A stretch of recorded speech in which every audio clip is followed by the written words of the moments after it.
நடைபெறவுள்ள மாநிலங்களவை தேர்தலில் திமுகவுடைய கூட்டணியில் எங்களுக்கு தேசிய முற்போக்கு திராவிட கழகத்துக்கு ஒரு பாராளுமன்ற ராஜ்யசபாவுடைய உறுப்பினருக்கு ஒரு வாய்ப்பு கொடுத்துருக்காங்க. அதுக்காக முதல்வருடைய தமிழக முதலமைச்சருக்கும் எங்களுடைய பொதுச் செயலாளர் திருமதி பிரேமலதா விஜயகாந்த் அவர்களுக்கும் இந்த நேரத்தில் மனமார்ந்த நன்றியை தெரிவித்துக் கொள்கிறேன். நான் எப்போ நாமினேஷன் ஃபைல் பண்ண போகிறேன்? இப்போ தேமுகவில் தேமுதிகவுக்கு சீட்டு ஒதுக்கியிருக்காங்க. இதுக்கு பிறகு எங்களுடைய பொதுச் செயலாளர் திருமதி பிரேமலதா விஜயகாந்த் அவர்கள் என்று வேட்பாளர் அறிவிப்பார். அதுக்கப்புறம் நாமினேஷன் இது நடைபெறும். அது எங்களுடைய பொதுச் செயலாளர்கள் நாளை அறிவிப்பார். ராஜ்யசபா மட்டும் தான் பேசப்பட்டதா இல்ல தொகுதி எல்லாம் பேசப்பட்டது. இப்போ முதல்ல இப்போ ராஜ்யசபா பேசி கொடுத்துருக்காங்க. இன்னும் ஒரு வாரத்தில் எத்தனை சட்டமன்ற தொகுதி எந்தெந்த தொகுதி என்று பின்னாடி ஒரு வாரத்தில் அடுத்த கட்டத்தில் பேசப்படும். நீங்க எவ்வளவு கேட்டீங்க? அதெல்லாம் சொல்றோம். நாங்கள் எல்லாம் அடுத்த ரவுண்டு சொல்றோம். கண்டிப்பாக நடைபெறவுள்ள மாநிலங்களவை தேர்தலில் திமுகவுடைய கூட்டணியில் எங்களுக்கு தேசிய முற்போக்கு திராவிட கழகத்துக்கு ஒரு பாராளுமன்ற தேமுதிகவிற்கு ஒரு மாநிலங்களவை சீட்டை ஒதுக்கி இருக்கிறது திமுக. அது தொடர்பாக எல்கே சுதீஷ் செய்தியாளர்களை சந்தித்து அந்த காட்சிகளை பார்த்தோம். இது தொடர்பான விவரங்களை வழங்குவதற்காக செய்தியாளர் லிபிகா இணைகிறார். லிபிகா, விவரங்களை பகிர்ந்துக்கலாம்.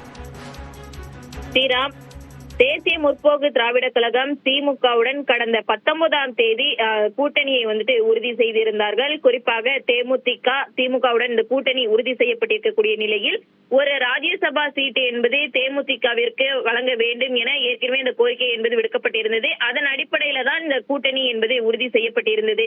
தற்போது சென்னை தேனாம்பேட்டையில் இருக்கக்கூடிய அண்ணா அறிவாலயத்தில் திமுகவுடன் கூட்டணியில் தேமுதிகவிற்கு கொடுக்கப்பட்ட அந்த ராஜ்யசபா சீட்டுக்கான கையெழுத்து என்பது தற்போது பதிவாகியிருக்கின்றது.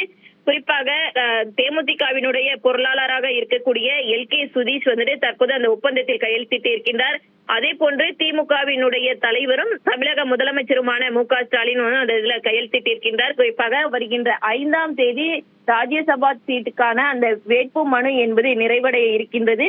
இந்த நிலையில் தேமுதிகவிற்கான இந்த கையெழுத்து என்பது இன்றைய தினம் ஒப்பந்தமாயிருக்கின்றது. தொடர்ச்சியாக வேட்பாளர் யார் என்பது குறித்து நாளைய தினம் கட்சியினுடைய பொதுச் செயலாளர் பிரேமலதா விஜயகாந்த் அறிவிப்பார் என எதிர்பார்க்கப்பட்டு வருகின்றது. குறிப்பாக அதிமுகவுடன் தேமுதிக கூட்டணியில் இருந்த காலகட்டங்கள்ல தேமுதிகவினுடைய ராஜ்யசபா சீட்டினுடைய உறுப்பினராக எல்கே சுதீஷ்க்கு வழங்க வேண்டும் அப்படிங்கிற கோரிக்கையை தேமுதிக சார்பில் தொடர்ந்து வைக்கப்பட்டிருந்தது.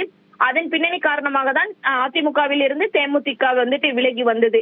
இந்த நிலையில் தற்போது வழங்கப்படக்கூடிய இந்த ராஜ்யசபா சீட்டும் தேமுதிகவினுடைய பொருளாளராக இருக்கக்கூடிய எல்கே சுதீஷுக்கு வழங்கப்படுவதற்கான வாய்ப்புகள் அதிகம் இருக்கின்றது.